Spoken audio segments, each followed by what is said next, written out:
urbain a son festival à Aurillac, une première édition baptisée 10e art. Durant une semaine, une trentaine d'artistes a pu s'exprimer dans une dizaine de lieux de la ville. Résultat, des fresques géantes qui frappent l'œil et confirment que le street art est une discipline artistique à part entière. Découverte Claude Bernard, Lydie. Monumentale, la fresque d'Astro, 60 mètres par 6, une œuvre de 360 mètres carrés que l'artiste a réalisée sur le mur de ce gymnase en 3 jours. Malgré le mauvais temps, le succès a été au rendez-vous de la première édition du festival de street art d'Aurillac.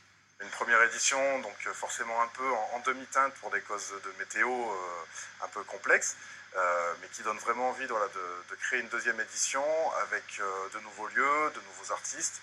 Voilà, et de toujours créer plus de liens avec notre public aurillacois et le public qui est en attente justement de ces réalisations artistiques.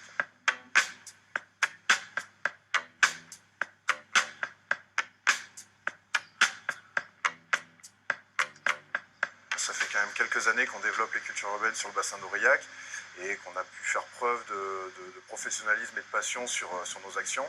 Donc quand on est arrivé avec ce nouveau projet, on a pu trouver facilement quand même des surfaces et des lieux d'expression.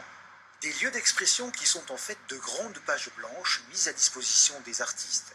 Exemple avec l'Office public de l'habitat du Cantal qui a offert les murs de cette cité HLM. Ça crée du lien, ça amène la culture et puis c'est la culture hors les murs, pas dans un musée mais à ciel ouvert. Le retour des habitants il est très positif parce que déjà pour eux c'est important qu'on s'intéresse à leur quartier. Il y a de ça quelques années on avait mis en place un dispositif qui s'appelle Mieux vivre ensemble où on donne la parole aux habitants et c'est la concrétisation de ce dispositif Mieux vivre ensemble avec les habitants, donc on fait avec eux et pour eux. Ils s'approprient leur cadre de vie différemment.